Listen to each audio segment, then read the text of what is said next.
Good afternoon to all of you. आवाज आ रही है मेरी?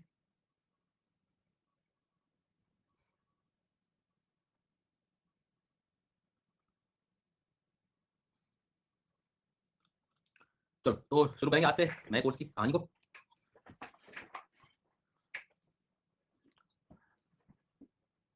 Good afternoon. अभी तो आ ही रहेंगे। हाँ,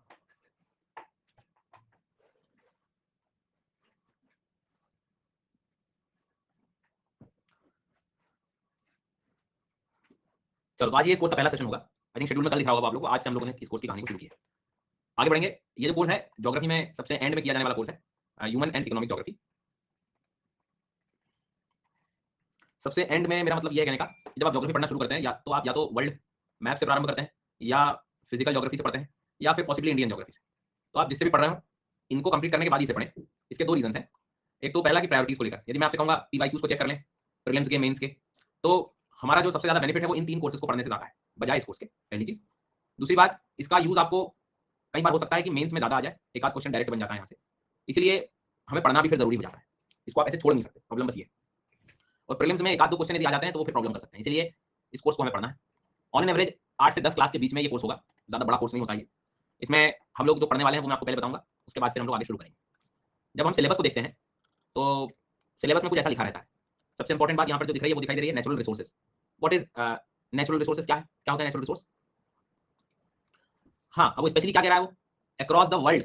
अब उसमें वर्ल्ड के साथ वो इंडिया की भी बात कर रहा है। नेचुरल रिसोर्स में स्पेशली बात करें तो जो मिनरल्स होते हैं, खनिज, ठीक है, साथ ही साथ इसमें पेट्रोलियम हो गया, क्रूड ऑयल हो गया। जी सर, उससे रिलेटेड है। जब आपको ये चीज समझ आ जाती है तो इसी से कनेक्टेड अगला टॉपिक होता है, दैट इज इंडस्ट्रीज। इंडस्ट्रीज, उद्योग वगैरह जो उससे रिलेटेड है। हालांकि ये दिया तो सिलेबस में इस तरह से है, लेकिन इसको हम हमारी प्रिपरेशन में दो हिस्सों में डिवाइड करते हैं। पहला हिस्सा जो है वो है इंडिया के रिस्पेक्ट में, और दूसरा जो है वर्ल्ड के रिस्पेक्ट में। इस पर्टिकुलर कोर्स में हम वर्ल्ड के बारे में ज्यादा चर्चा करेंगे। इंडिया वाला जो हिस्सा है वो इंडियन ज्योग्राफी में होता है। मतलब ये कि इंडिया के मिनरल्स, इंडिया की इंडस्ट्रीज, ज्यादातर हम इंडियन ज्योग्राफी वाले कोर्स में करेंगे। आगे बात समझ में? एग्जैक्टली। अब रही बात क्या मैं इस कोर्स को करूं या ना करूं, दो प्रकार के लर्नर बैठे हुए हैं, एक ओल्ड लर्नर्स और एक नया लर्नर, न्यू लर्नर। यदि आप न्यू लर्नर हैं तो पहला केस है, आपको सबसे पहले फिजिकल ज्योग्राफी जो मॉर्निंग में चल रहा है, चालू हुआ है, उसे अटेंड करें। लेकिन सर वो तो मैं अटेंड कर ही रहा हूं, क्या इसको कर सकता हूं? हाँ, कोई प्रॉब्लम नहीं है, 10 सेशन है, आप पढ़ के इसको एंड भी कर सकते हैं यदि आपके पास टाइम है रिवीजन वगैरह सब कुछ करने का। क्योंकि इसमें बेसिक जैसी चीज ज्यादा कुछ इम्प्लाई ऐसी होगी, लागू होगी। ठीक है, जो ओल्ड लर्नर्स हैं उन्होंने तो सब कुछ कर लिया होगा, ये कोर्स बचा होगा तो उनके लिए था बचा, तो आपको तो करना ही करना, कोई उपाय नहीं। अब लेकिन कोई एक लर्नर ऐसा हो सकता है कि सर मेरे पास टाइम नहीं है, मेरे दूसरे सब्जेक्ट भी चल रहे हैं, वो फिर होगा तो क्या होगा? तो उस केस में आप कोशिश करें कि फिजिकल को पहला प्रायोरिटी दें, और इसको आप बाद में कभी भी लगे तो आप कर सकते हैं। दोबारा कोर्स अब जो है, लेकिन ये आपको अगस्त में ही मिल पाएगा। जी सर, तो अभी जून चल रहा है तो अगस्त के बाद ही आएगा उसके आसपास। बाकी जो बच्चे रिवीजन के लिए आए हैं तो वो तो पढ़ेंगे, उनका कोई इलाज ही नहीं। अब रही बात इस particular human and economic geography के सोर्स की। पहला सोर्स और एकमात्र सोर्स मुझे लगता है, दैट इज आप लोग आराम से क्लास पर फोकस करें। क्लास के रनिंग नोट्स बना ले, बन सकते हैं तो, क्योंकि बनना ही चाहिए। साथ में मैं कुछ पीवाईक्यूज आपको बताऊंगा मेंस के टॉपिक होते होते, तो आपको आइडिया लग जाएगा कि भाई क्वेश्चन कैसे आते हैं। ठीक है, बस इसके अलावा कोई किताब कुछ खरीदने की जरूरत नहीं है, कुछ भी करने की जरूरत नहीं। लेकिन फिर भी ज्यादा ऐसा शौक आ रहा हो कि नहीं मुझे तो बुक से पढ़ना। क्लासेस सारी एंड होने के बाद आपको लगे तो 12th की एनसीईआरटी थोड़ी बहुत देख सकते हो आप, सिलेक्टिव रीडिंग, नहीं तो नहीं भी करोगे तो काम क्या आएगा। अननेसेसरी में ज्यादा कुछ बर्डन नहीं देना चाहता। ठीक है, क्या क्या टॉपिक इसमें हम लोग इस कोर्स में कवर करने वाले हैं? तो जैसे मैं आपको सिलेबस बता रहा था कि जीएस पेपर उसमें जाओगे आप वन वाले में, तो सीधी सी कहानी जोर जोर से आवाज आ रही है कि भाई तुम्हें नेचुरल रिसोर्सेज यानी कि मिनरल्स पढ़ने पड़ेंगे। जी हाँ, और स्पेशली इंडिया के केस में आपको इंडस्ट्रीज का आइडिया होना चाहिए, तो वो चीज हम इंडियन ज्योग्राफी में भी कवर कर लेंगे। दूसरी बात, क्रॉप्स वगैरह के बारे में वो पूछेगा, मतलब थोड़ा बहुत इसमें इकोनॉमिक ज्योग्राफी में एग्रीकल्चर का भी नॉलेज लेंगे। तो एग्रीकल्चर का कुछ पोर्शन, जैसे कि हम लोग ग्रीन रेवोल्यूशन वगैरह तो इंडियन ज्योग्राफी में पढ़ते हैं, लेकिन क्रॉप का टाइप, क्रॉप पैटर्न्स, वर्ल्ड में एग्रीकल्चर, कुछ टर्मिनोलॉजीज, ये सारी चीजें हम लोग जीएस 3 के अंतर्गत आने वाली, इसमें हम लोग इसी कोर्स में कवर कर लेंगे। फिर कुछ पोर्ट्स हैं, रोड्स हैं, रेलवेज हैं, ये सारी चीज सिलेबस में दी हुई है। तो थोड़ा सा यदि मैं आप लोग के लिए आसान करूँ तो इकोनॉमिक और ह्यूमन ज्योग्राफी, इसमें क्या क्या टॉपिक इंडायरेक्टली हम लोग कवर करेंगे। तो सबसे पहले वर्ल्ड का आयरन जो ओर है, आयरन ओर मतलब ये मिनरल वाला जो टॉपिक है वो कवर करेंगे हम लोग। वर्ल्ड का कोयले का क्षेत्र जो है, कोल रीजन्स, वो कवर करेंगे। वर्ल्ड के petroleum plus crude oil regions cover करेंगे। इंडिया में भी स्पेशली पेट्रोलियम, क्रूड ऑयल वाले पार्ट हम लोग कवर करेंगे। हम लोग शेल गैस का कॉन्सेप्ट सीखेंगे, क्या है शेल गैस। ठीक है, हम लोग इसमें स्पेशली यूरेनियम में इंडिया का योगदान वो भी हम लोग डिस्कस करेंगे। साथ में nuclear power plants in India, वो भी इसमें हम लोग डिस्कस करेंगे। और कुछ अदर मिनरल्स जो बचेंगे स्पेशली रिलेटेड टू वर्ल्ड, वो कवर करेंगे। इस पूरी लिस्ट में सबसे बड़ी चीज जो मिसिंग लगेगी वो लगेगी कि मिनरल्स इंडिया के क्या होंगे, इंडस्ट्री इंडिया की क्या होगी। तो ये सारी चीज हम इंडियन ज्योग्राफी वाले कोर्स में करते हैं, यहाँ जरूरत नहीं है, मतलब मैं कवर कराऊंगा लेकिन दूसरे कोर्स में। ठीक है, अब ये आकांक्षा अब जागे यहाँ, न्यू कोर्स नए बच्चे नहीं कर सकते हैं, एक तो क्लास में लेट आना है। जी हाँ, इसलिए मतलब क्लास में टाइम वाइम से आया करो यार आप लोग। अब सब पूरी कहानी मुझे दोबारा सब बताएंगे, कोई भी लर्नर अटेंड कर सकता है, कोई दिक्कत नहीं। फिर से एक बार दोहरा रहा हूँ मैं, वर्ल्ड में जो आयरन और लोहे के क्षेत्र हैं वो कवर करने हैं, वर्ल्ड में कोयले के क्षेत्र कवर करने हैं, वर्ल्ड में पेट्रोलियम क्रूड ऑयल, इंडिया में petroleum crude oil, shell gas क्या होती है उसका भी थोड़ा बहुत आइडिया हमें होना चाहिए। यूरेनियम भारत में कहाँ-कहाँ पर है उनकी माइंस हमको थोड़ा सा पढ़ना होता है, क्योंकि इंडियन ज्योग्राफी में मिनरल बहुत ज़्यादा हो जाते हैं, तो थोड़ा-सा कुछ हिस्सा हम यहाँ कवर करते हैं। अदर मिनरल्स वर्ल्ड में कहाँ पर क्या है। इसके बाद में स्पेशली इंडिया के रिस्पेक्ट में हम लोग रोडवेज कवर करेंगे, वाटरवेज कवर करेंगे, पोर्ट्स पढ़ेंगे। तो ये हो गया हमारा इकोनॉमिक ज्योग्राफी का पोर्शन। ठीक है, इसमें साथ में एक चैप्टर एग्रीकल्चर भी हम लोग ऐड करेंगे। एग्रीकल्चर में क्रॉप्स और वर्ल्ड के पैटर्न्स, वर्ल्ड का एग्रीकल्चर पैटर्न जो है वो हम कवर करेंगे। ह्यूमन ज्योग्राफी में बात करें तो most important topic is tribes, जनजातियां जो है, पॉपुलेशन जनसंख्या के कुछ कॉन्सेप्ट्स हैं, उसके बाद में सेटलमेंट, बस्ती जो होती है, अलग अलग तरह के सेटलमेंट्स होते हैं। तो ये 3 टॉपिक्स जो हैं आपकी ह्यूमन ज्योग्राफी के हमारे लिए काफी। तो ये पूरे कोर्स में हम ये वाली चीजें पढ़ेंगे। आप ऐसा भी मान सकते हो कि जो मेन 3 हमारे कोर्स हैं फिजिकल ज्योग्राफी, इंडियन और वर्ल्ड में, उसमें जो चीजें छूट जा रही हैं वो इस कोर्स में कवर होंगी। जैसे वर्ल्ड के मिनरल्स, इंडिया का petroleum region, uranium region, India के रोडवेज, वाटरवेज, पोर्ट्स, ट्राइब्स वाला हिस्सा, पॉपुलेशन जनसंख्या और सेटलमेंट, बस। इसके अलावा कुछ पढ़ने की जरूरत नहीं है, परीक्षा ज्यादा कुछ इसके आगे डिमांड नहीं करता। ठीक है, यहाँ तक कोई दिक्कत नहीं। नहीं, ऐसा कुछ ज्यादा अंतर नहीं है, लेकिन हमेशा नए को रिकमेंड करें तो ज्यादा बेहतर। चलिए, तो फिफ्थ क्या है, शेल गैस बोला मैंने, शेल गैस का कॉन्सेप्ट। वर्ल्ड के एग्रीकल्चर पैटर्न के बारे में हम लोग बात कर रहे हैं। ठीक है, हो गया, समझ आ गया। इस बीच जैसे जैसे मेन टॉपिक्स कवर होते जाएंगे, मेंस में जो पीवाईक्यूज आए हुए हैं ज्यादातर मेंस वाले, वो हम लोग समय समय पे आपको बताते चलूंगा, उसके मॉडल आंसर दे दूंगा, आपको लिखना तो सो आज की जो कहानी है उसमें हम लोग शुरू करेंगे सबसे पहले मिनरल्स वाले सेक्शन में। आयरन को पढ़ना, वर्ल्ड में कहाँ कहाँ पर लोहे के क्षेत्र पाए जाते हैं। अब इसमें थोड़ा सा मैं पहले आपको हिंट दूंगा कि ये सब पढ़ क्यों रहे हैं। एक्चुअल में आज आपको कोई भी चीज इंफ्रास्ट्रक्चर क्रिएट करना है, ठीक है, कोई भी इंफ्रास्ट्रक्चर बनाना है, तो नॉर्मली यदि हम इंफ्रास्ट्रक्चर के बारे में बात करें, इंफ्रास्ट्रक्चर के अंदर कुछ भी आप बोल ले सकते हो, जैसे मान लीजिए कि हाउसेस बनाना, बिल्डिंग बनाना, रोड कंस्ट्रक्शन करना है, कुछ भी जो आपके आसपास जो है बिल्कुल सारी चीजें, उसमें नॉर्मली यदि हम लोग देखते हैं तो इंफ्रास्ट्रक्चर को जब ऑब्जर्व किया जाएगा तो उसमें सबसे बेसिक चीज है कि हमें आयरन की जरूरत पड़ेगी ही पड़ेगी, लोहा। या बहुत सारी ऐसी इंडस्ट्रीज हैं, जैसे मान लो कोई घर बना रहे हैं आप, तो आप देखोगे उसमें एल्यूमिनियम की हमें आवश्यकता पड़ जाती है। जी सर, नॉर्मली आप कोई भी इंडस्ट्री के बारे में बात करें, लेट्स अज्यूम कि आपको जो है सीमेंट बनाना है, एग्जैक्ट, तो उसमें हमें चूना पत्थर की जरूरत पड़ जाती है, लाइमस्टोन। तो मेरा बस ये कहने का मतलब है कि आज के टाइम पे जब आप इंफ्रास्ट्रक्चर डेवलप करते हो उसमें बहुत सारा मटेरियल हमें लगता है। और अब आयरन का एग्जांपल ले लेते हैं कि हाँ हमें लोहा तो चाहिए सर, बट आयरन को आप डायरेक्टली पृथ्वी के अंदर से निकाल के यूज कर सकते हो क्या? कि घर बनाना है, दरवाजे की जरूरत है, झारखंड गए, मिट्टी खोदी, दरवाजा निकाला, घर में लाके दरवाजा लगा दिया, मेड इन झारखंड। नहीं करते, कर सकते हैं, हाँ हाँ कर लेते हैं। मतलब लोहा तो घर में लगाएंगे, लेकिन मिट्टी से लगाया, निकाला हुआ डायरेक्ट तो नहीं लगाएंगे, गड़बड़ हो जाएगी। हाँ, तो कहने का मतलब मेरा बस ये हुआ कि हमेशा कोई एक ऐसी व्यवस्था चाहिए जिसे हम कहते हैं इंडस्ट्री, उद्योग, जो हमारा एक्चुअल में काम आसान कर दे। कैसे? कि ऐसा गुड बना दे जो यूज कर सको डायरेक्ट तुम। जैसे जो आयरन आपको चाहिए था घर के लिए, वो आप माइंस में नहीं जाते हो, मार्केट में जाते हो, वो मार्केट से लेके आ जाते हो, लेकिन मार्केट में कहां से आया या उसको खरीदने योग्य किसने बनाया? इंडस्ट्री ने बनाया। जी सर, क्योंकि जब वो अर्थ से निकल रहा होता है लोहा, पृथ्वी के अंदर से खदानों से निकलेगा, तो वो प्योर नहीं होता, इम्प्योर होता है, उसमें अशुद्धि मिली रहती है। उसको शुद्ध बनाने का काम, उसको प्योर बनाने का काम कौन कर रहा है? इंडस्ट्री। इसीलिए ध्यान रखना कि मिनरल्स हम इसलिए पढ़ते हैं कि एक बार यदि मिनरल्स की लोकेशन तुम्हें समझ आ गई तो उसी के आसपास इंडस्ट्री भी सेटअप होती है। मैं हमेशा एक छोटा सा एग्जांपल देता हूं सभी को, इंडियन ज्योग्राफी में रिसेंटली हम लोगों ने पढ़ा भी था कि सपोज झारखंड में मुझे लोहा मिलता है, आयरन, मतलब मैं माइनिंग कर रहा हूं, खदान है उसकी वहां, और मुझे जम्मू कश्मीर में लोहे की जरूरत है, आयरन की जरूरत है, तो मैं इंडस्ट्री कहां स्टैब्लिश करूंगा? दोनों केस चेक कर लेते हैं। जम्मू कश्मीर के लोगों को लोहा चाहिए घर बनाने के लिए, यहाँ इंडस्ट्री मैंने सेटअप कर दी पहले केस में, तो आपको झारखंड से मान लीजिए कि पूरा लोहा लेके जाना पड़ गया, पर ये लोहा जो माइन से निकल रहा है ये तो इम्प्योर है, प्योरिटी नहीं है इसमें, वजन भी है बहुत ज्यादा, इम्प्योरिटी का वजन होता है, आपको ट्रांसपोर्टेशन का खर्चा बहुत लग जाएगा। दूसरा केस ये है कि इंडस्ट्री को यहीं स्टैब्लिश कर देते हैं नियर द माइन, माइन के पास, तो यहीं का यहीं वो साफ हो जाएगा और प्योर फॉर्म आ जाएगा, और प्योर फॉर्म को मैं कहीं भी किस तरह से ले जा सकता हूँ, ट्रांसपोर्टेशन का कॉस्ट कम। तो पैसे बचाने के लिए, ट्रांसपोर्टेशन के कॉस्ट को कम करने के लिए, परिवहन के खर्चे को कम करने के लिए हम लोग का हमेशा प्रयास होता है कि इंडस्ट्रीज जो होती हैं, उद्योग जो होते हैं, वो हमेशा नियर बाई होते हैं, होने चाहिए कहाँ पे? मिनरल्स के पास, खनिजों के पास। और थोड़ा सा मैं आसान कर देता हूँ आप लोगों के लिए। एक आयरन इंडस्ट्री में आप जो घर पे आयरन यूज करते हो, प्योर आयरन, उसको बनाने के लिए क्या क्या चाहिए होता है? तो सबसे पहले तो सपोज 200 टन आपने आयरन और ले आए, कच्चा लोहा, मिट्टी मिली हुई है, सब इम्प्योर है, उसको प्योर बनाना है तुम्हें, इम्प्योर को प्योर बनाना है। कैसे बनेगा? तो पहले तो उसको पिघलाना पड़ेगा हमें, पिघलाने के लिए हीट चाहिए, गर्मी, ईंधन चाहिए, कौन देगा? कोयला। सपोज 50 टन आपने कोयला लिया है, फिर आपको ध्यान रखना है आपको उसकी स्ट्रेंथ बढ़ानी है, आपने मैंगनीज यूज कर लिया 20 टन लगभग, जी सर, आपको इलेक्ट्रिसिटी चाहिए, बिजली चाहिए, आपको वाटर चाहिए, ये सारी चीजें इस इंडस्ट्री में जाएंगी, तब जाके आयरन यूज कर ले। अब एज अ कंज्यूमर आप सोचो कि आप जब खरीदने जाओगे लोहा, तो इन सब चीजों से आपको क्या फर्क पड़ना कि कोयला क्या लगा, किसमें क्या लगा, कोई जरूरत नहीं, मुझे तो फाइनल गुड चाहिए। अब खुद सोचो कि आपके पास ये इंडस्ट्री स्टैब्लिश करेगा क्या कोई? चलो आपके पास कर भी दी मैंने, यहाँ इंडस्ट्री ले आया ताकि आपको एकदम लोहा निकाल के बिल्कुल दे दिया जाए, पर तुम सोचो कि लोहा, कोयला, मैंगनीज, लाइमस्टोन, चूना पत्थर, बिजली, पानी, ये सब लेके जाना पड़ेगा एक-एक करके, इनको ले जाने में कितना खर्चा पड़ेगा? तो हम अक्सर पढ़ते हैं कि अल्फ्रेड वेबर नाम के जो व्यक्ति थे, उनका मानना यह था कि इंडस्ट्री का जो सेटअप है वो कोशिश आप ये करें कि रॉ मटेरियल के पास हो, रॉ मटेरियल के पास।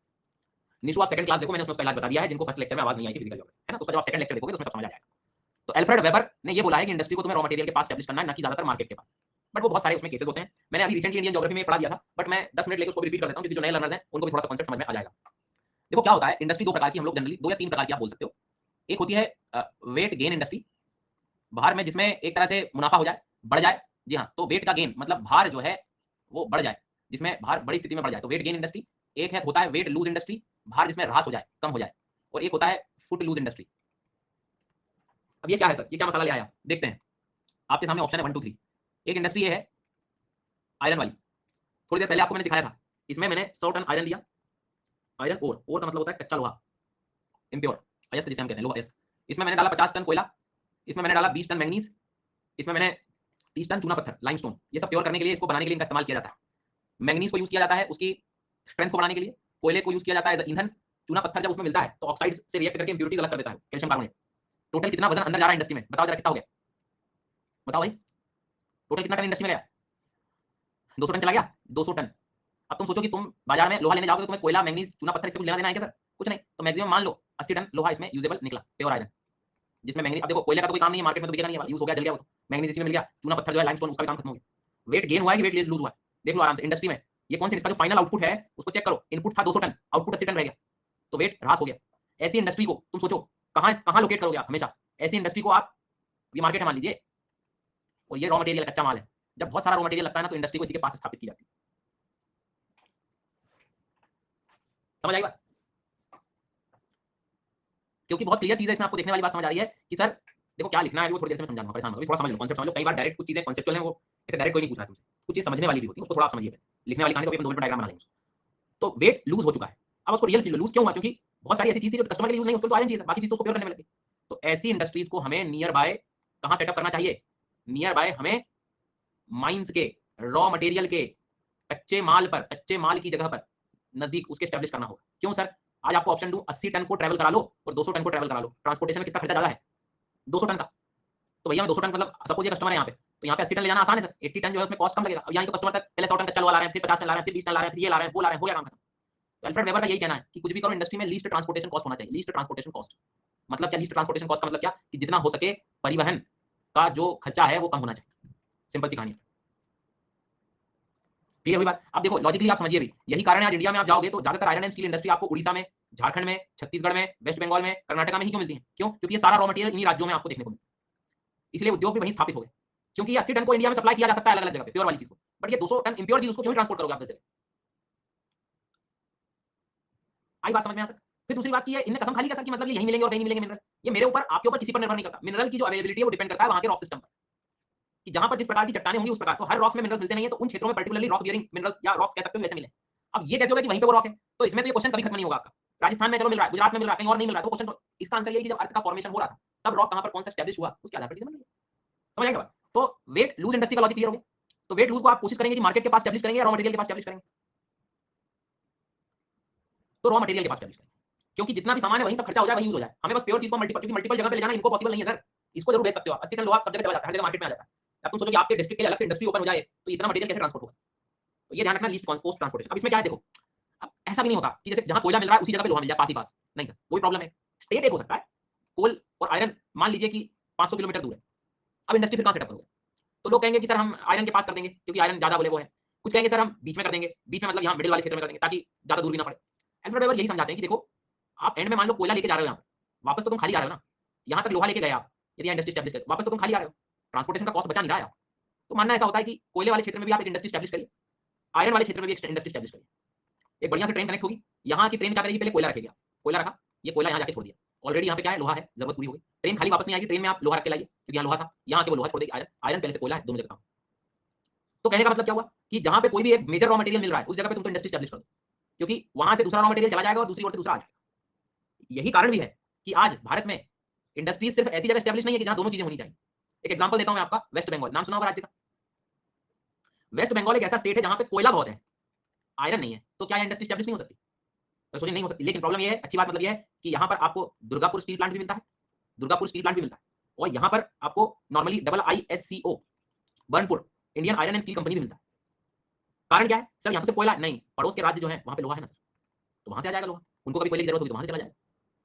तो ट्रांसपोर्टेशन बच जाना चाहिए, और हमारा यहाँ फायदा, दोनों जगह इंडस्ट्री हम बना रहे हैं, प्रोडक्शन बढ़ेगा, एम्प्लॉयमेंट बढ़ रहा है, सारी चीजें हो रही है, सब कुछ है। तो आपने क्या सीखा? आपने ये सीखा कि यदि कोई इंडस्ट्री वेट लूज कर रही है फाइनल प्रोडक्ट पे, फाइनल गुड में उसका वेट जो है वो लूज कर रहा है, तो इंडस्ट्री का सेटअप, उद्योग जो है वो स्थापित होगा, कहाँ होगा? Near raw material, near raw material. कैसे, इसको आप डायग्राम से समझ सकते हो।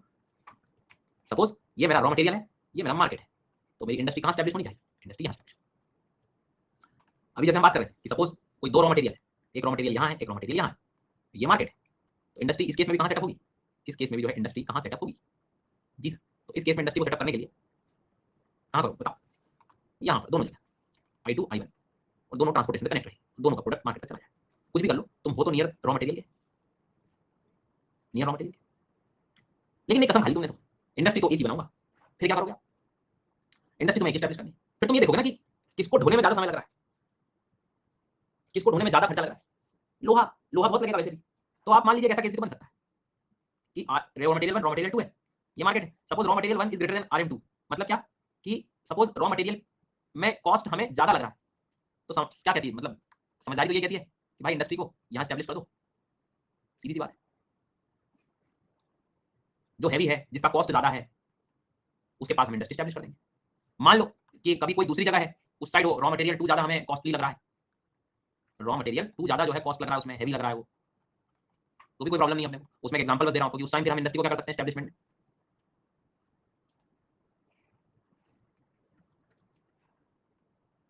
यहां स्टैब्लिश कर देंगे हम, इसमें RM2 ग्रेटर देन RM1। बोलिए सर, तो आप इस क्लास से क्या समझ पा रहे हो कि मनमर्जी से कहीं इंडस्ट्री स्टैब्लिश नहीं करता कोई, बहुत लॉजिक्स है उसके पीछे, मतलब बहुत रीजंस है। ट्रांसपोर्टेशन बहुत ज्यादा जरूरी है। दूसरी बात, ये वो जमाना नहीं है कि अरे सस्ता श्रम मिल रहा है, चीप लेबर अवेलेबिलिटी है, पानी है, ये है, तो वहां इंडस्ट्री स्टैब्लिश नहीं करेंगे। नहीं नहीं, वो तो है ही, और आज का टाइम तो पॉपुलेशन इतनी ज्यादा हो गई कि आज मैं किसी को कहूं कि भाई अच्छा ऑफर मिल रहा है आपको इस पर्टिकुलर स्टील इंडस्ट्री में, ये पोस्ट मिल रही है, तो तुम्हें इंडस्ट्री आपके पास नहीं है, तुम खुद चले जाए, कोई भी चले जाए। वो पहले था कि लेबर मिल जाएगा, ये हो जाएगा, अब तो जरूरत नहीं है, वैसे जरूरत है डिमांड एम्प्लॉयमेंट की। तो अब ये तो देखा जा रहा है कि रॉ मटेरियल का होना बहुत जरूरी है, और ये रॉ मटेरियल के पास इसको स्टैब्लिश करना। अब कोई भी इंडस्ट्री देख लो, बड़ी बड़ी जो हम लोग ज्योग्राफी में पढ़ते हैं, सीमेंट हो गया, एल्यूमिनियम उद्योग हो गया। सीमेंट को देखो, 1 टन सीमेंट बनाने के लिए 1.5 टन चूना पत्थर लगता है, मतलब ट्रांसपोर्टेशन कॉस्ट इसमें भी लगेगा, क्योंकि फाइनल गुड 1 टन ही निकल रहा है, वेट लॉस हो गया, इसमें लूज हो गया। तो जो भी हैवी इंडस्ट्रीज है उनको इसलिए हम लोग यहाँ स्थापित करते हैं, उनके लोकल रॉ मटेरियल के पास। समझ आ रही मेरी बात यहाँ तक?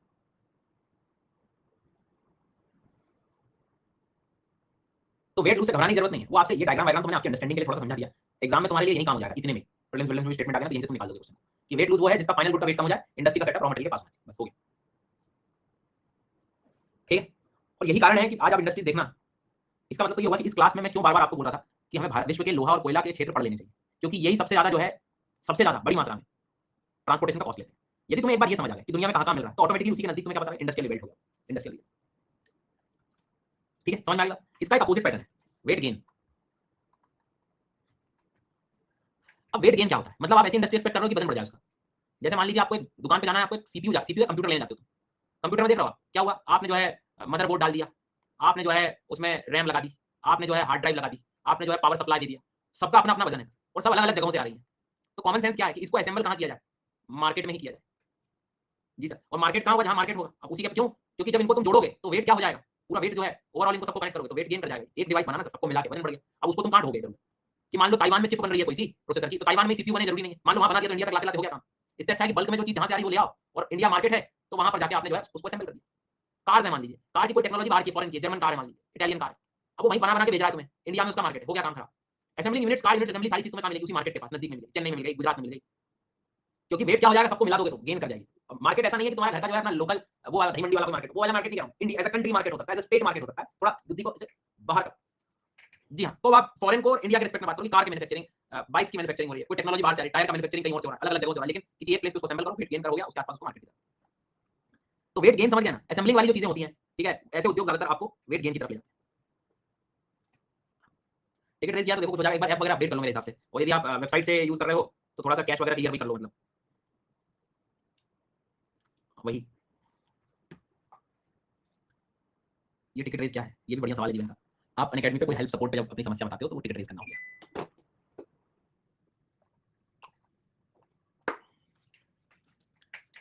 हाँ संचिता बेटा, ये कॉपी पेस्ट चलते रहना, बाद में नई इन्फो ऐड होगी क्या, बाद में नई इन्फो आपको ऐड करनी है, न्यूज़पेपर पढ़ोगे ना तो कुछ काम की चीजें आई करंट अफेयर्स, तो अपने ऐड करते चलना है, नहीं तो करंट अफेयर्स वाली वीडियो देखते रहना। बढ़िया आदत लेके आते हैं कॉपी पेस्ट वाले। चलो कुछ कॉपी, अरे यार पानी है इसमें, ये देख लो, दिख रहा तो पानी है, पानी समझते हो पानी क्या है, अलग जो है नए उसमें है मतलब। तो मतलब हमने क्या देखा कि वेट जो गेन कर रही है इंडस्ट्री, उसका फाइनल जो आउटपुट है, फाइनल जो आउटपुट है वो क्या हो गया, उसका गेन कर गया। इसलिए उसका सेटअप जो होगा इंडस्ट्री का, वो नियर मार्केट करेंगे। मतलब जो उद्योग है उसको यदि आपको स्थापित करना है तो उसको आप मार्केट के पास जो विपणन क्षेत्र है उसका, उसके पास करेंगे। फाइनल आउटपुट जी सर, भार जब वृद्धि हो गई, भार जब वृद्धि हो जाती है, कोई दिक्कत यहाँ तक? इसको हम ऐसा भी समझ सकते हैं क्या, सपोज ये मेरा रॉ मटेरियल है और ये मार्केट है, तो इस केस में मेरी इंडस्ट्री सेटअप यहाँ होनी चाहिए। मान लो बहुत सारे रॉ मटेरियल भी हैं, RM1 है, RM2 है, ये मेरा मार्केट है, मुझे कोई फर्क नहीं पड़ता। यदि वेट गेन हो रहा है, तो मेरी इंडस्ट्री का एस्टेब्लिशमेंट यहाँ होगा, सीधी बात है, क्योंकि वेट गेन करे। समझे कि नहीं समझे? तो हमें डायग्राम ज्यादा कोई काम की नहीं है, लेकिन ये लाइन हमारे लिए एग्जाम प्रीलिम्स के लिए काम की हो सकती है।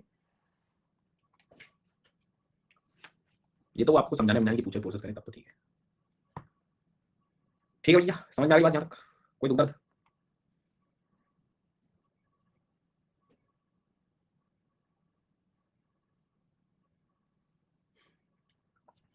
सर थोड़ा कम समझ आया ये ना, पूरा लिखो बेटा ब्रैकेट में कि थोड़ा ध्यान कम दिया मैंने। जो पहले पढ़ा उसी का उल्टाइए। हाँ, जो पहले पढ़ा उसी का उल्टाइए। तुम खुद सोचो कि एक सीपीयू आपको लेने जाना है, तो आप ताइवान लेने जाओगे क्या? या ऐसी जगह जाओगे जहाँ पे मदरबोर्ड बन रहा है, प्रोसेसर बन रहा है, या वहीं पर वो सीपीयू बना देंगे, असेंबल कर देंगे? नहीं, वो चीज आपके मार्केट तक आई जाती है, मार्केट में उसको तैयार किया। क्यों? क्योंकि वजन बढ़ गया, तो वेट गेन हो जाएगा, तो ट्रांसपोर्टेशन कॉस्ट बढ़ जाएगी ना उसकी। तो इससे अच्छा है कि मैं मार्केट के पास ही उसका वेट बढ़ाऊं, ताकि उसका जो कॉस्ट है वो कस्टमर पे आ जाएगा, वहीं ले जाने को तुम अपनी व्यवस्था करो। ठीक है, इसमें भी देखो आप कि मान लो फॉर एग्जांपल आप कार्स की बात करें, कुछ टेक्नोलॉजी कोई कंट्री से आ रही है, कुछ कहीं से आ रहा है, कोई मैन्युफैक्चरिंग है, उसको सब लेके कहाँ इंडिया में। अब इंडिया में यहीं असेंबल कर लो, यहीं बिक जाएगी वो कार्स। अब वो तुम सोचो कि मैं कार वहीं जर्मनी से लाऊं, और फिर जो है फोर्ड तो जो है बोले वहीं यूएसए से लाऊंगा, इरी लेक के किनारे से आनी चाहिए, वहीं लेक वाली जो है फोटो आएगी उसमें, तो ही मैं जो है कार खरीदूंगा। तो वो फिर पैसा तो फिर उसको। मोबाइल ले रहा हो तो मोबाइल में भी हम कोशिश करते हैं कि मैन्युफैक्चरिंग यहीं हो जाए। हाँ, चलो, तो यहाँ तक कोई दिक्कत किसी को?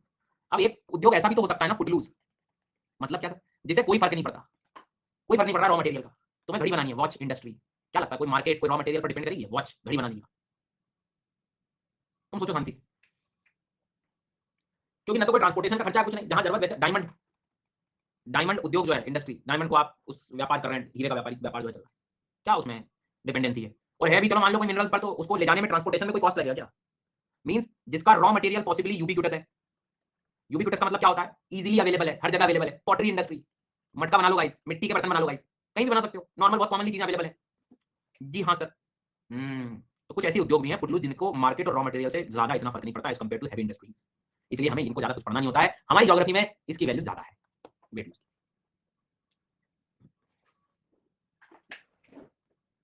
आई बात समझ में आता है? ये थोड़ा सा जो है आप लोग ध्यान रखना है, हेवी इंडस्ट्रीज और वेट गेन बस एक ही है क्या? क्वेश्चन पूछते समय बंद नहीं करनी है बुद्धि को, थोड़ा बुद्धि भी लगाना है। वेट जो गेन कर लेता है वो हैवी हो गया, कैसे होगा?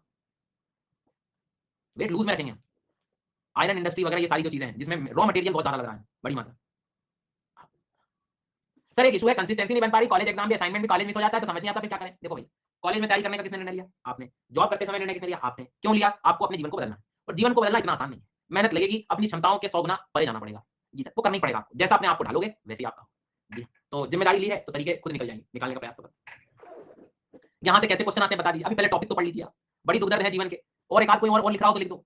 अभी तो शुरू ही नहीं किया मैंने कोर्स, अभी तो मैं ये महत्व बता रहा हूँ कि हमें लोहा कोयला क्यों पढ़ना है, ताकि हम इंडस्ट्रीज का एस्टैब्लिशमेंट समझ पाए कि भाई वर्ल्ड में कहाँ इंडस्ट्रीज होंगी। आ गई बात समझ में? देखो मैं बार बार कह रहा हूँ, फिर कह रहा हूँ, नए बच्चों को स्पेशली कह रहा हूँ, तुम्हें लगे तुम पुराने पहले दूसरे कोर्स करो, लेकिन तुम्हारे पास समय है तो 10 दिन की बात है, तुम्हें करना हो तो साफ कर लो उसको। तुम्हें कहीं ऐसा नहीं लगेगा कि हमें कोई बेसिक्स की जरूरत है, तुम्हें अभी तक लगा कोई जो नए लर्नर नहीं, भैया ये तो बहुत कठिन है और बेसिक नहीं है, जनरल चीजें वही करना है, और जहाँ जरूरत पड़ेगी बता दूँ।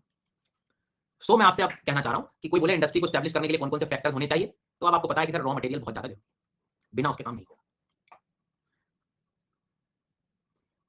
अब यूपीएससी को पता है कि सब बच्चे जो है रॉ मटेरियल तो बताएंगे कि भैया रॉ मटेरियल के हिसाब से इंडस्ट्री स्टैब्लिश हो जाती है। अब यूपीएससी एक ब्रह्मास्त्र छोड़ता है आपके लिए मेंस के एग्जाम में, वो कहता है कि तुम दुनिया की ऐसी इंडस्ट्रीज बताओ जो रॉ मटेरियल से दूर है, जो रॉ मटेरियल से दूर है। तो पहले तो अचानक सुनकर सदमे में आ जाते हैं, हाँ ये कैसे पॉसिबल है, रॉ मटेरियल से कैसे दूर हो सकती है कोई चीज? फिर तुम थोड़ा शांति से अपने आप को शांत, इसलिए कहते हैं एग्जाम में जितनी कामनेस के साथ जाओगे उतनी बुद्धि तेज काम करती है। फिर दिमाग में आएगा यार जापान तो कितना छोटा देश है, ये शायद अभी नहीं आएगा आपके दिमाग में, जब आप पूरी ज्योग्राफी पढ़ोगे वर्ल्ड मैप वगैरह, तब तो समझ में आएगा यार जापान के पास तो कोई मिनरल ही नहीं है, रिसोर्सेज ही नहीं है, फिर वहां इंडस्ट्री कैसे चल रही है? यार कल को कभी कोई मिनरल्स, क्योंकि आयरन आप ले रहे हो, ले कहां से रहे हो? क्रस्ट से ले रहे हो ना, किसी कंट्री में ये समाप्त हो गए, एंड हो गए, तो वो काम कैसे करेगा? तब फिर पिक्चर आती है कि इंडस्ट्री कुछ ऐसी भी वर्ल्ड में है। कौन सी वाली इंडस्ट्री? आपकी आयरन इंडस्ट्री, हेवी इंडस्ट्री जो है, जो पोर्ट बेस्ड है। अब सर ये पोर्ट बेस्ड क्यों हो गई? पोर्ट मतलब क्या? बंदरगाह। सपोज मान लीजिए ये भारत है, विशाखापट्टनम, विशाखापट्टनम में किनारे पर एक इंडस्ट्री ओपन की गई, क्योंकि तुम सोचो जिस देश में, जैसे जापान का मैं एग्जांपल ले रहा था, यार जापान में मान लो कच्चा लोहा आयरन वगैरह है ही नहीं वहां, तो खुद सोचो कि यहाँ मान लो भारत उसको आयरन दे रहा है, तो कॉमन सेंस क्या है कि आयरन वो कहाँ रिसीव कर ले, कोस्ट लाइन पे ही कर ले और वहीं इंडस्ट्री भी बना ले, नहीं तो पता लगे वो लोहे को कहाँ इधर से उधर ले जा रहा है, अंदर ले जा रहा है, अंदर बनाऊंगा, यहाँ ले गया, तो फिर ट्रांसपोर्टेशन कॉस्ट बढ़ गया उसका। तो पोर्ट के पास ही इंडस्ट्री स्टैब्लिश कर दो ताकि बाहर से जब रॉ मटेरियल आए तो हमें कोई दिक्कत ना हो। इंडिया का एग्जांपल देख लो, कल को मान लीजिए कि सारे रिसोर्सेज इंडिया के खत्म हो गए, तो इंडस्ट्री को सांस दिलाने के लिए हमें बाहर से मटेरियल को इंपोर्ट करना पड़ेगा। तो हमने कुछ इंडस्ट्रीज पोर्ट बेस्ड बना के रखी हैं ताकि हम ऑस्ट्रेलिया से जैसे कोयला लेते हैं तो कोयले को अंदर नहीं ले जाते हैं, वहीं पर उसका यूज कर लेते हैं विशाखापट्टनम के पास। तो समझ में आ रहा है कि यदि मिनरल्स के पास लोकेटेड नहीं है तो वो फिर ज्यादातर पोर्ट बेस्ड होंगी, पोर्ट बेस्ड भी हो सकती है, क्योंकि जिन देशों में कच्चा लोहा है ही नहीं, कोयला है ही नहीं, तो उसे किसी दूसरे देश से लेना पड़ेगा। अब वो जब किसी दूसरे देश से लाएगा तो कोशिश करेगा ना यार कि समुद्र के किनारे आ जाए जहाजों से और वहीं पर इंडस्ट्री स्टैब्लिश हो जाए, और फिर जो फाइनल गुड बन जाए उसका वजन कम हो जाएगा, वेट लूज हो गया, फिर वो आराम से ट्रांसपोर्ट कर पाएगा अंदर देशों में।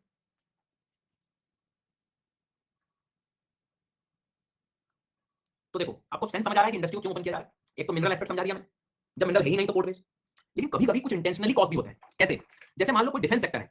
अब डिफेंस सेक्टर जो होता है, तुम सोचो सेक्टर बहुत बड़ा है किसी देश के लिए, इस सेक्टर में भी आयरन लोहे की हेवी इंडस्ट्रीज की बहुत ज्यादा जरूरत है। और डिफेंस सेक्टर एक ऐसी चीज है जो कि ज्यादातर थोड़ा सीक्रेट ही रहता है, किसी कंट्री का शांति वाली प्लेस पे बनाते रहते हैं, ज्यादातर ओपन नहीं करते चीजों। तो हो सकता है इसका रॉ मटेरियल किस क्वालिटी का बनना है, कैसे बनना है, उससे रिलेटेड उस उद्योग को उसी के नजदीक स्थापित कर दें कि भाई इसके लिए हम खर्चा उठा लेंगे ट्रांसपोर्टेशन का, बट जो लोहा या कुछ भी प्रोडक्ट बनना है वो हमारे नजदीक वाले इसी क्षेत्र में ही बने। ये डिमांड बेस्ड हो गया, क्योंकि डिफेंस की चीजें बड़ी मात्रा में भी लग सकती हैं और हमें ज्यादा बाहर बताना भी नहीं कि हम किस तरह की टेक्नोलॉजी पे काम कर रहे हैं। तो एक पर्पसफुल इंडस्ट्री ऐसे भी एस्टैब्लिश की जा सकती है। आप मेरे उस क्वेश्चन को समझना जो मेंस में उन्होंने पूछा था कि दुनिया के ऐसे इंडस्ट्री के बारे में बताइए, आयरन और स्टील इंडस्ट्री ऐसी बताइए जो मिनरल से दूर है, मतलब मिनरल उसके पीछे का कारण नहीं है। तो भारत में जो कर्नाटक में एक इंडस्ट्री स्टैब्लिश है, विश्वेश्वरैया आयरन स्टील प्लांट, वो रॉ मटेरियल तो है ही, बट उसका एक उद्देश्य ये भी था कि वहां डिफेंस सेक्टर को बढ़ावा मिल सके कर्नाटक में। अब कुछ लोगों का नजरिया है कि बिहार में जो भिलाई स्टील प्लांट है, भिलाई, बिहार भिलाई सुना है? अब बिहार छत्तीसगढ़ में। तो छत्तीसगढ़ में जब हम एकदम लेंस लगा के देखेंगे तो छत्तीसगढ़ में भाई साहब कोयला भी मिलता है और लोहा भी मिलता है, कोयला मिलता है और लोहा मिलता है। तो भिलाई स्टील प्लांट ओपन हो गया और मैंने पूछा कि यार ये भिलाई स्टील प्लांट जो है वो क्यों यहाँ पर ओपन किया गया छत्तीसगढ़ में, तो उसका आंसर था वहां पे कोयला भी है, लोहा भी है, आराम से स्टैब्लिश कर सकते हैं मिनरल्स के पास। लेकिन बाद में पता लगता है कि ये मिनरल्स के कारण तो ठीक है, लेकिन वहां के लोगों के जीवन को बेहतर करने के लिए, वहां पर गरीबी को दूर करने के लिए, वहां पर लोगों को एम्प्लॉयमेंट अपॉर्चुनिटी देने के लिए भी इसको स्टैब्लिश किया गया। तो ये भी सेंस हो गया। तो मैं आपको ये सिखाना चाहता हूँ कि कोई आपसे पूछे कि इंडस्ट्री पूर्ण रूप से किस पर निर्भर करती है, तो हम कहेंगे रॉ मटेरियल, कच्चा, ताकि हमारा ट्रांसपोर्टेशन कॉस्ट बच सके। लेकिन हमें से वहीं स्थिर नहीं रहना, हमें ये भी देखना है कि आज भी दुनिया में जहां रॉ मटेरियल नहीं है वहां पोर्ट बेस्ड इंडस्ट्रीज मिलती हैं, ठीक है, डिमांड बेस्ड जो हो सकती है, हो सकता है किसी पर्टिकुलर क्षेत्र में वहां के लाइवलीहुड को बेहतर करने के लिए, एम्प्लॉयमेंट अपॉर्चुनिटीज को बढ़ाने के लिए भी जा सकती है। ऐसा कुछ थोड़ा सा हमें सोचना पड़ेगा, ठीक है। ये क्वेश्चन मैं सॉल्व करवाऊंगा आपको, एक मॉडल आंसर में दूंगा, क्वेश्चन भी हम लोग पढ़ेंगे आराम से, बट पहले हम थोड़ा सा पढ़ लेते हैं वर्ल्ड में, उसके बाद आगे बढ़ेंगे। तो अब आपको ये थोड़ा सा समझ में आ जाएगा कि सिलेबस में जो लिखा है कि डिस्ट्रीब्यूशन आपको पकड़ना ही पड़ेगा सब वर्ल्ड में, एटलीस्ट आयरन, कोयला, पेट्रोलियम, अदर मिनरल्स पढ़ना पड़ेगा इंडिया में भी वर्ल्ड में, तभी जाकर आप फैक्टर्स को पढ़ पाओगे ना, तभी तो तुम फैक्टर समझ गए किसी भी इंडस्ट्री को सेटअप करने के लिए various part of the world. समझे कि नहीं? समझे कि नहीं? हाँ समझ तो गए सर जी। तो अब हम आज से जो शुरू करने वाले हैं वो करने वाले हैं कि वर्ल्ड में, इंडिया का तो इंडियन ज्योग्राफी में पढ़ेंगे, वर्ल्ड में लोहा कहाँ कहाँ पर मिलता है। तो वर्ल्ड में आयरन का डिस्ट्रीब्यूशन कहाँ कहाँ पर, आयरन ओर शब्द लग जाता है मतलब अयस्क, इसका रियल फील लेना हो तो मतलब इसमें बहुत सारी इंप्योरिटीज मिली हुई और भी चीजें मिली हुई। फिर वही रिफर फिर लेट आते हो क्लास में, क्वेश्चन को जो कौन सी बुक ले ले, क्लास में टाइम से आए, सब मैंने बताया हुआ है, रिकॉर्डिंग देखें शुरुआत की। ये देखो अब आप जगह डिफेंस सेक्टर को कैसे इंपैक्ट करेगा इंडस्ट्री, डिफेंस में प्लास्टिक यूज हो रहा है, लोहा यूज हो रहा है, जो यूज हो रहा है उससे रिलेटेड इंडस्ट्री तुम जो है यूज कर लो। रॉ मटेरियल चाहिए ना, किससे बनाओगे, हवा से बनाओगे यार डिफेंस के मटेरियल्स इक्विपमेंट्स। और जो क्वालिटी ऑफ मटेरियल है वो भी वेरी करता है, किस ग्रेड का बनाना है आपको, उस ग्रेड के हिसाब से इंडस्ट्री पास करेगा तो ज्यादा फायदा।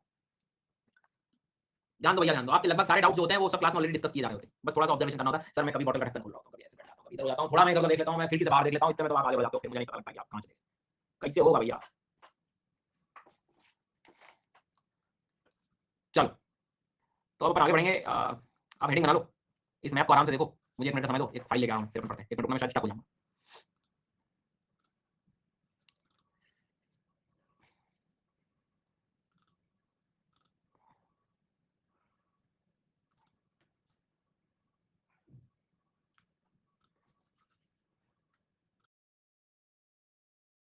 रुकना है ना?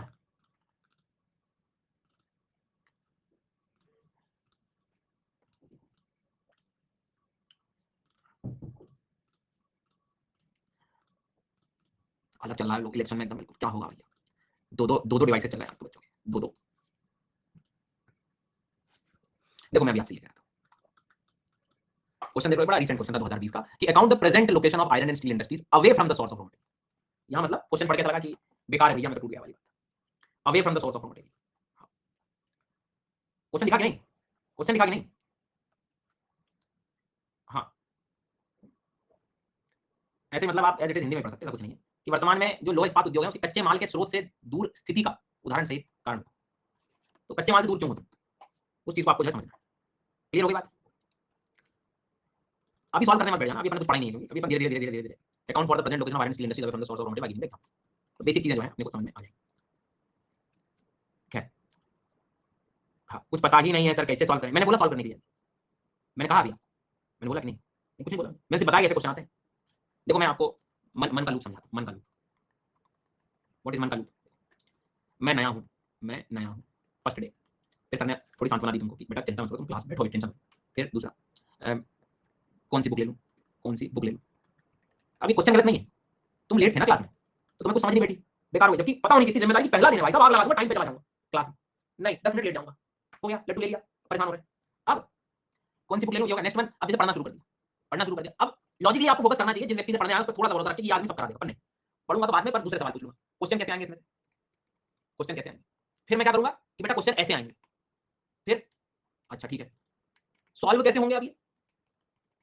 अरे तो मैं इतनी देर से यही तो समझा रहा था कि पहले क्लास देख लो तभी तो समझोगे, पर नहीं, बेसिक जो चीज है हमारी क्लास अटेंड करने की कहानी टाइम से जो कह रहा हूं उस पर फोकस, वो बाद में हो, बाकी ये घबरा के सॉल्व कैसे करने में, फिर मेरे से तो कुछ नहीं हो रहा है, फिर वापस क्यों नहीं हो रहा है, तो मैं नया हूं, क्योंकि मैं, ये लूप है आपका।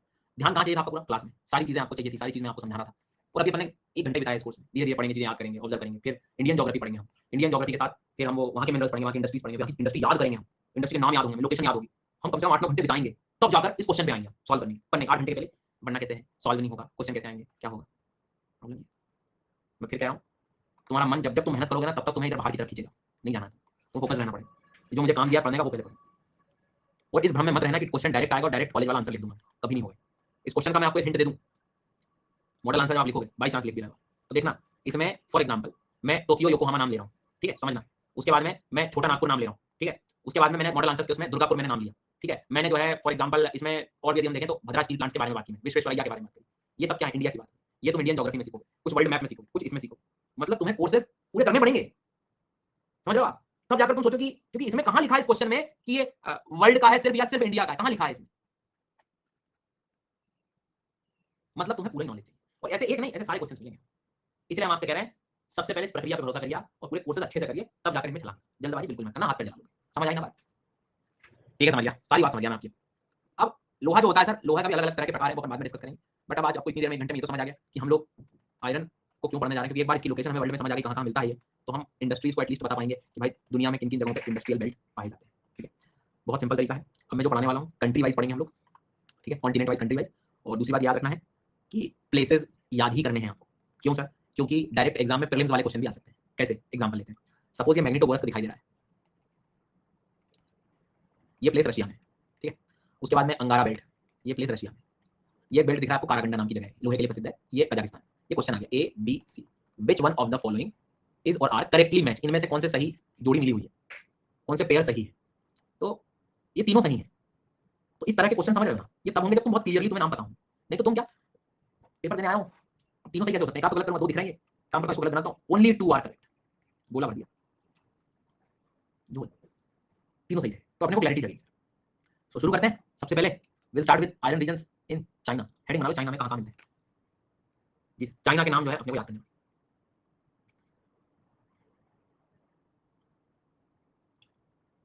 चाइना,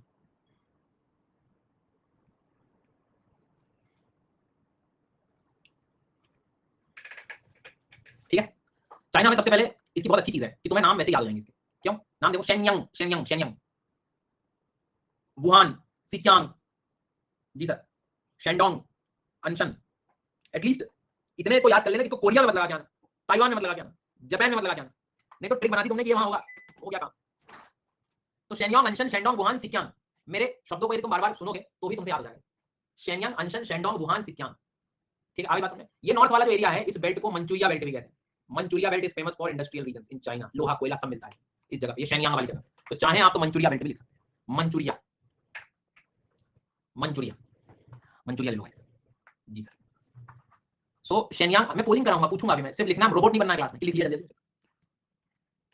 ये क्यों करो, ये तो वैसे भी अवेलेबल है पीडीएफ तुम्हारी, तुम्हें लिखते समय याद होना चाहिए, ये थोड़ा सा तैयार रहना दिमाग, समझ में आ गई बात, हाँ नहीं तो किसी और को कहते वो लिख देगा घर में और कोई बैठा हो, ये काम तो कोई कर सकता है ना, तुम क्या अलग कर रहे हो, बिल्कुल भूपाजी दे दीजिए, भूपाजी देना, भूपाजी लिख देंगे, लिखना ही तो था सर। कौन सा बेल्ट बताया था? Very nice. क्योंकि जब आप बेल्ट बता रहे थे तब हम बोल रहे थे कि वुहान में कोविड हुआ था, तो हमें याद है, उसकी कॉपी पेस्ट चल रही थी। ये भी प्रॉब्लम है जीवन। ये मंचूरिया बेल्ट ऊपर लिखा हुआ है, ये प्रॉब्लम है सर जीवन, इसलिए कह रहा हूं क्लास में ध्यान दो। मंचूरिया बेल्ट, मंचूरियन रहने देना भैया, है ना। हाँ, 1000 miss call from Chinese food items. जी हाँ, लोकेशन ज्यादा जरूरत नहीं है। आगे बढ़ते हैं, नेक्स्ट कंट्री रशिया। जो बताया वही लिखना है, बाकी ज्यादा मत इधर परेशान। रशिया देख लो जल्दी। रसिया, रसिया मत लिखना, रशिया लिखना है, ठीक है। रसिया लिख दिया, हो गया काम। रशिया में मैग्नीटोगोरस्क याद रखना है, मैग्नीटोगोरस्क, MAGNITOGORSK, मैग्नीटोगोरस्क, मैग्नीटोगोरस्क। यूराल नाम का पर्वत एरिया है भैया, माउंटेन क्षेत्र है, पर्वत है यूराल नाम का, ये हमने वर्ल्ड मैप में भी पढ़ा हुआ है। उस जगह पे जो है आपको ये लोहा वगैरह खूब मिल जाता है। फिर अंगारा, अंगारा रीजन, अंगारा रीजन को याद, अंगारा, अंगारा ले लो भाई, अंगारा, अंगारा बेल्ट, फूल और अंगारे, ये वो वाले अंगारे हैं। नेक्स्ट कजाकिस्तान में है कारागंडा। हाँ, अंगारा को टर्की लगा देना, क्योंकि मैंने रात को अंगारा पढ़ा था टर्की का, तो मैं वहां पे अंगारा, रात सुबह तक ANG हो गया, के की। Thank you so much. हाँ, मैग्नीटोगोरस को रशिया में रखना, रशिया कजाकिस्तान के बिल्कुल बॉर्डर पर, वहां उसको भी रखना रशिया। कारागंडा को याद रखना, भूल जाओगे बेटा।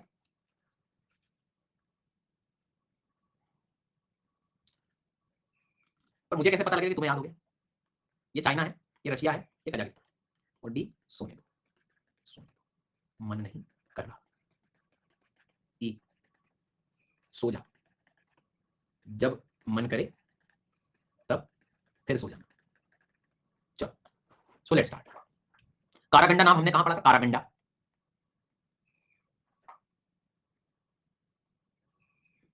बी वालों और ए वालों, मैं तुम्हारे घर आ जाऊंगा पढ़ाने, तुम्हें पहचानना पड़ेगा चाइना कहां है, कजाकिस्तान कहां है, रशिया कहां है।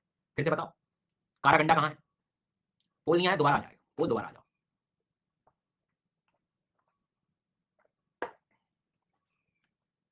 मैग्नीटोगोरस कहां पढ़ा था? मैग्नीटोगोरस हमने रशिया में पढ़ा था। वुहान, सिक्यांग, अनशन, शेंडोंग, मंचूरियन। अब पोल भी आ जाएगा, गलती भी नहीं होगी, मिस्टेक भी नहीं होगा, सब हो जाएगा, सारे बहाने। Thank you so much. Ural region कहां? यूराल, यूराल, जिनको पोल नहीं आ रहा रिफ्रेश कर लेना सर।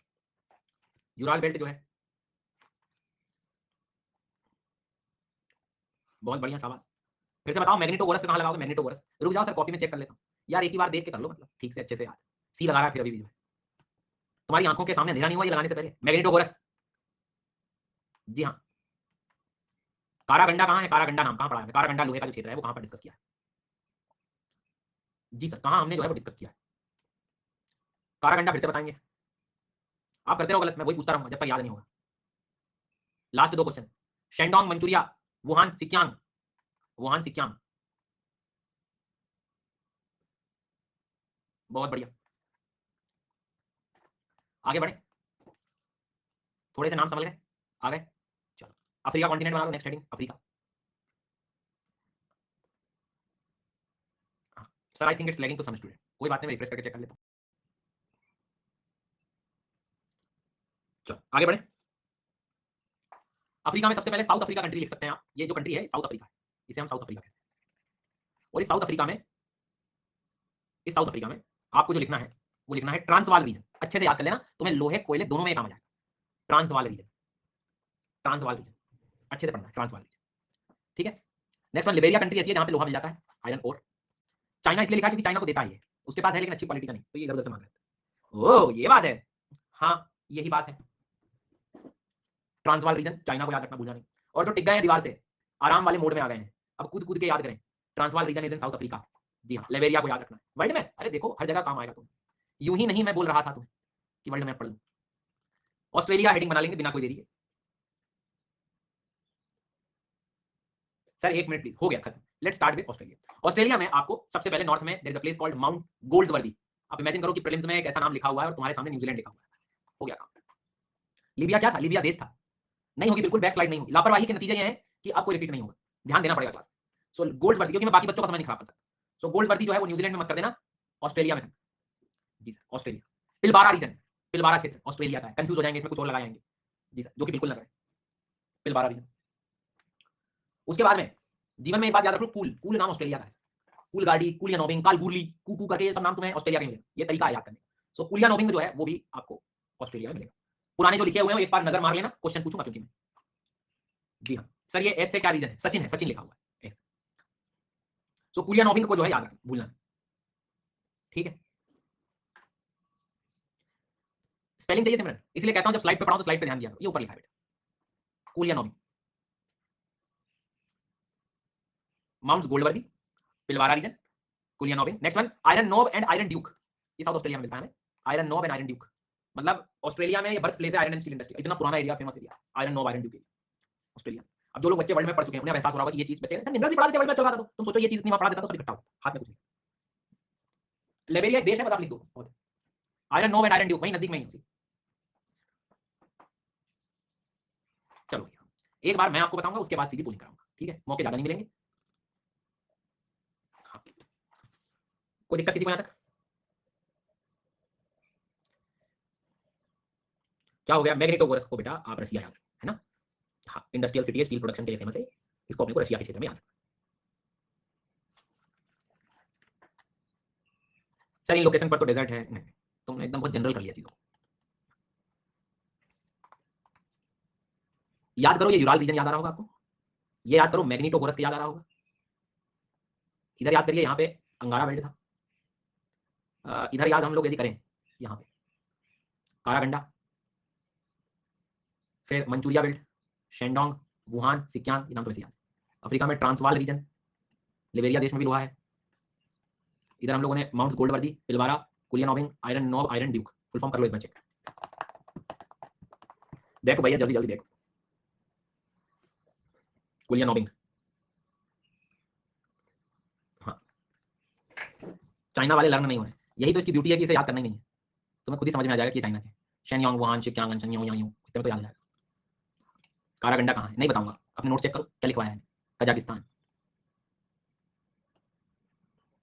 ए बी सी डी और ई, कोई बहाने बनाना है किसी को? नहीं बना सकते हो आप, कोई फर्क नहीं पड़ेगा उससे। विजय रहने दो, जो करा रहा हूं उतना ही कर लो। लिबेरिया भी रहने दो, तुम तो ट्रांसवाल रीजन बताओ कहाँ है। माउंट्स गोल्डवर्दी कहाँ है?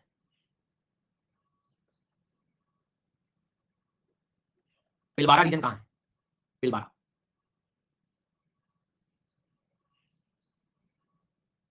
Iron Knob, Iron Duke, Mounts Goldsworthy, Pilbara, Koolyanobbing, Transvaal belt, Magnitogorsk, Ural mountains, सी लगा रहे हैं, यूराल माउंटेन और मैग्नेटोगोरस में चाइना लगा रहे हैं। क्यों? जमीन नहीं खिसक रही तुम्हारे पैर के नीचे से? हाँ लगाने से पहले मैग्नेटोगोरस, यूराल माउंटेन्स, अंगारा, जल्दबाजी मत करो, शांति से याद करके लगाओ, वो लगाना कोई गेम नहीं है कि बस लगा जाए बटन दबाओ लेकर। कारागंडा, Wuhan, शिक्यांग, Anshan, Shandong,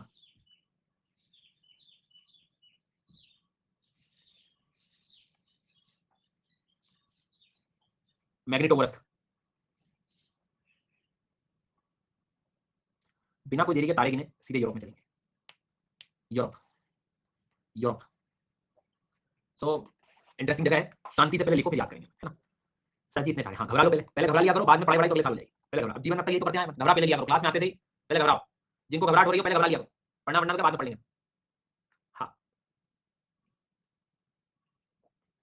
so Krivoy Rog and Kerch दोनों को अच्छे से याद रखना है। Krivoy Rog and Kerch, Krivoy Rog and Kerch, Krivoy Rog and Kerch, ये नाम लोहे के लिए प्रसिद्ध है, अच्छे से याद रखना है।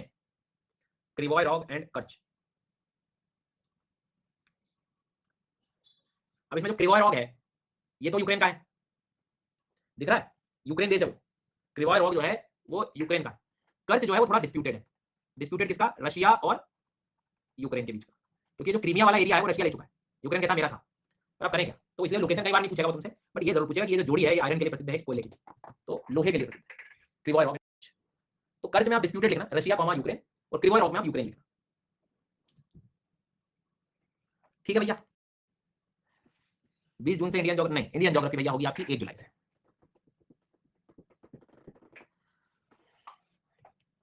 सब पूछना शुरू कर दो, ये कोर्स कब शुरू होगा, वेल डन, शाबाश।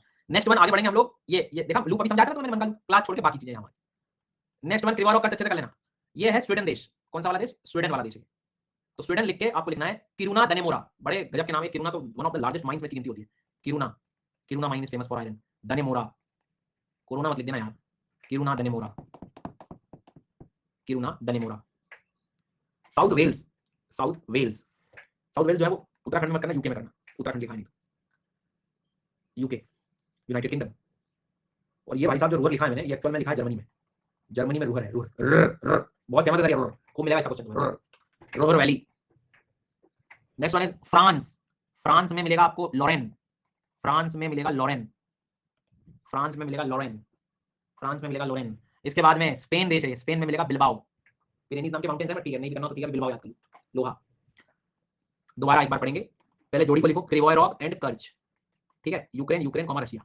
फिर बनाएंगे Kiruna Dannemora, Kiruna Dannemora, Kiruna Dannemora Sweden में। फिर आएंगे हम यूके में Wales, New South Wales, New Wales. उसके बाद में जर्मनी में आएंगे रुर, फ्रांस में आएंगे लॉरेन, स्पेन में आएंगे बिल्बाओ। ठीक बेटा समझ लो, बात करो खुद से, कैसे याद नहीं होंगे, होंगे, होना पड़ेगा, हाँ हाँ होना पड़ेगा। कठिन लग रहा है सर, तुमको कठिन लगे, तुमको याद ना हो, मतलब तुमको कठिन लगे, तुमको याद ना हो, तो फिर तो सर मतलब मेरा पढ़ाने का कोई फायदा ही नहीं है। तो इसलिए हम पहले इन्हें याद करें। इधर ध्यान दीजिए, ये यूक्रेन देश है सर, यहाँ पर हमने क्रिवोयरॉव एंड कर्च पढ़ा है। ये स्वीडन देश है, नॉर्वे स्वीडन, स्वीडन में किरुना दनेमोरा, यहाँ पे जर्मनी में रूहर, और इसके बाद में फ्रांस में लॉरेन, इधर बिल्बाओ, और इधर जो है वेल्स। आपके लिए मैंने जानबूझ के फुल फॉर्म नहीं लिखे हैं, अब आपको मेहनत करनी है इस पर, इन शॉर्ट फॉर्म से फुल फॉर्म बनाना है। अब मैं एक लर्नर हूँ तो मैं कोशिश करूंगा यार, ये देश है स्पेन, ओके, बी से था, बी से था बबन, नहीं बबन, दो बार बबन नहीं, एक बार बबन, कौन सा बबन, बिल्बाओ, जी सर बिल्बाओ। फिर ये एल मतलब यहाँ लॉरेन फ्रांस है, ये रूअर मतलब जर्मनी, वेल्स मतलब यूके, डी मतलब दनेमोरा, की मतलब किरुना, क्रिवोयरॉव एंड कर्च। करो एक बार और चेक। तब तक क्या मैं माउंट्स गोल्डवर्दी, पिलबारा, कुलियानोविंग, कुल करके याद आ रहा है, या आयरन नोव, आयरन ड्यू भूल जाऊंगा क्या, ट्रांसवाल रीजन भूल जाऊंगा क्या, Karaganda Kazakhstan, Magnitogorsk Ural Angara Russia, Shandong Anshan Wuhan Sinkiang Manchurian belt, ये सारे नाम अपने को चाइना में। ऐसे ही यहाँ पर Krivoy Rog Kerch, Kiruna Dannemora, Ruhr, Lorraine, Bilbao, Wales. बोलो कोई तकलीफ किसी को, तो यहाँ मैं ए लिखता हूँ आपके लिए, बी लिखता हूँ, तो सी लिख के, डी लिख के, ई लिख के, ए लिखता हूँ। ठीक है, समझ लो, अपने आप से पूछो कि कहाँ पर कौन सी गलती कर सकते हो, वो गलती बार बार करनी है।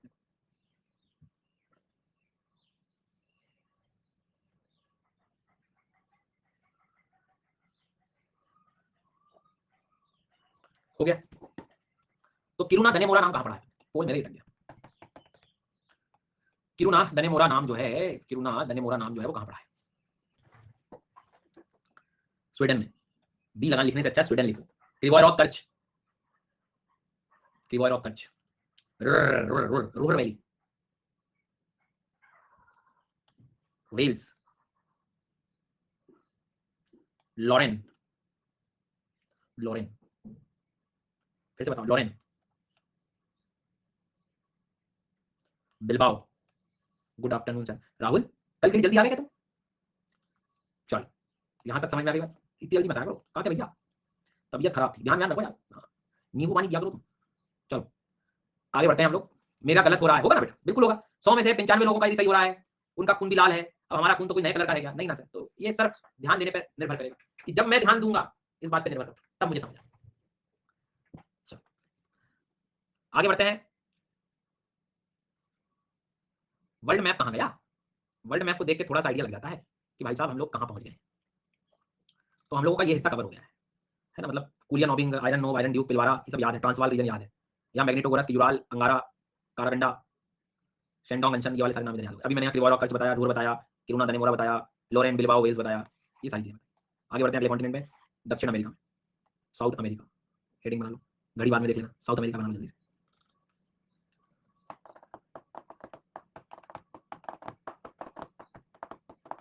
देश का नाम है Chile, there is a place called Algarrobo, बड़ा प्रसिद्ध है अल्गारोबो रीजन, अल्गारोबो, अल्गारोबो, अल्गारोबो।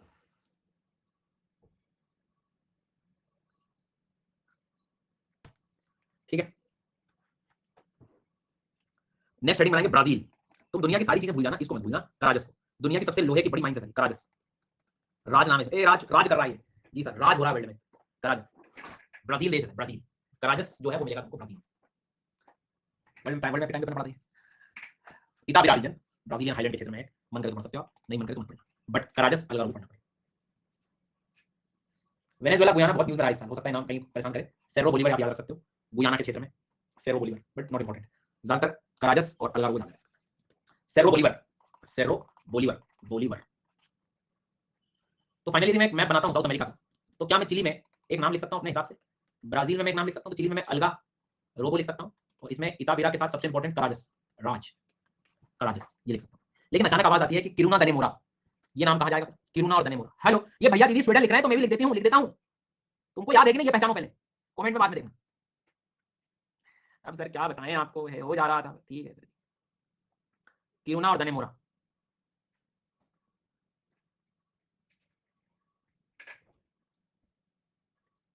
ठीक है।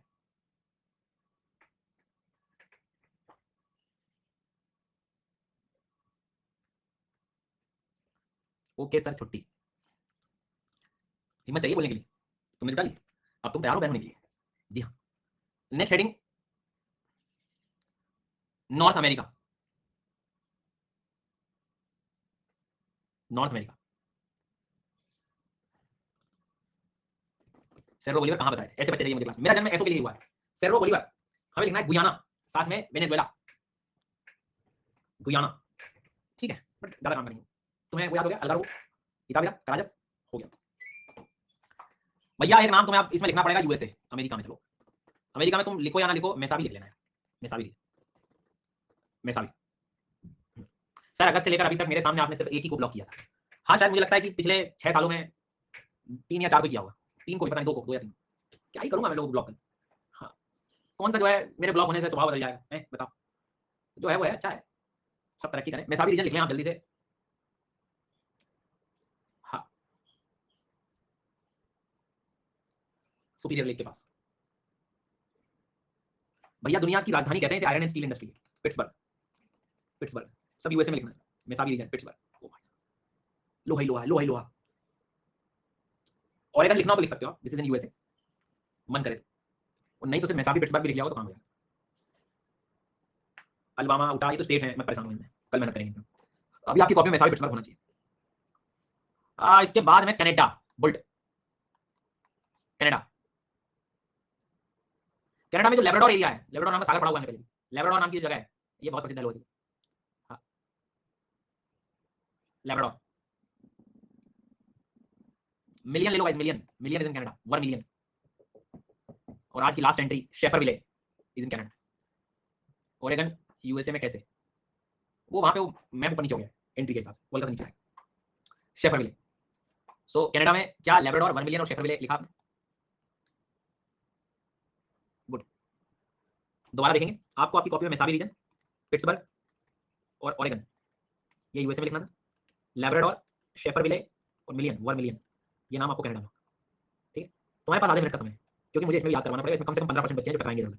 यूएसए को मैं कनाडा लगा दूंगा, कनाडा को मैं यूएसए लगा दूंगा, कभी वो कभी ये, कभी वो कभी, मैं यूएसए कनाडा मेरा बड़ा भैया। जी हाँ, या तो मैं कुछ भी लगा दूंगा। तो बताओ 1 मिलियन नाम, 1 मिलियन नाम, 1 मिलियन नाम कहां हमने पढ़ा है, फिर से बताओ 1 मिलियन नाम कहां पढ़ा है,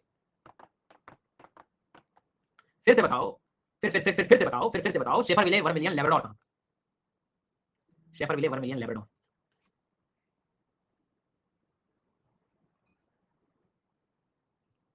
लेकिन पिट्सबर्ग बोले, Pittsburgh, Mesabi, Oregon, 1 million Schefferville, Labrador, feel it, 1 million Schefferville, Labrador.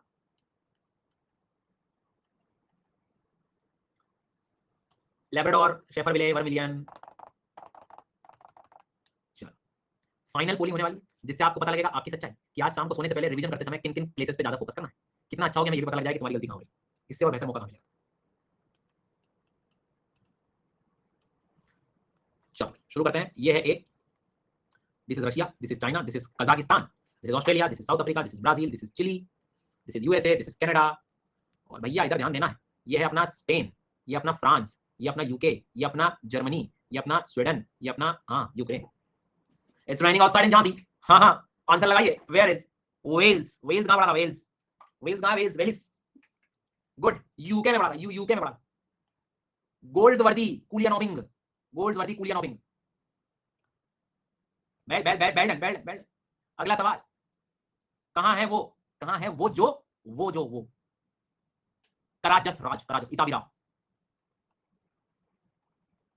भूला, कराजस इताबिरा, सी पता नहीं क्यों लगा रहे हो तुम लोग। फिर से बताओ, कराजस इताबिरा कहाँ है?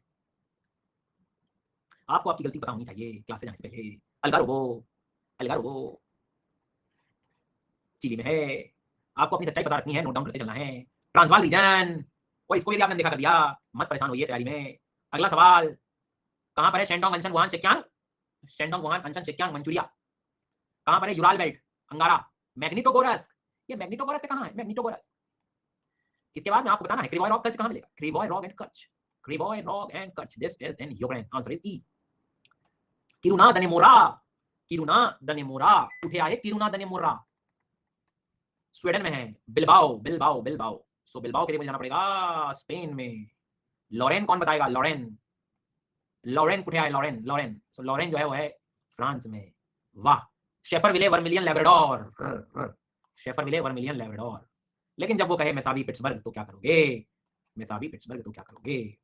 वही करेंगे, वही करेंगे। आज जाकर रिवीजन करेंगे, कल जब आएंगे तो पोल करेंगे, याद करेंगे, याद करेंगे। ठीक है, तो भैया कल आओ तो इसको पढ़ के आना है, याद करके आना है, ताकि पूलिंग में पार्टिसिपेट कर पाओ। कल की क्लास जो होगी वो होगी कोयले क्षेत्र को लेकर। Thank you so much.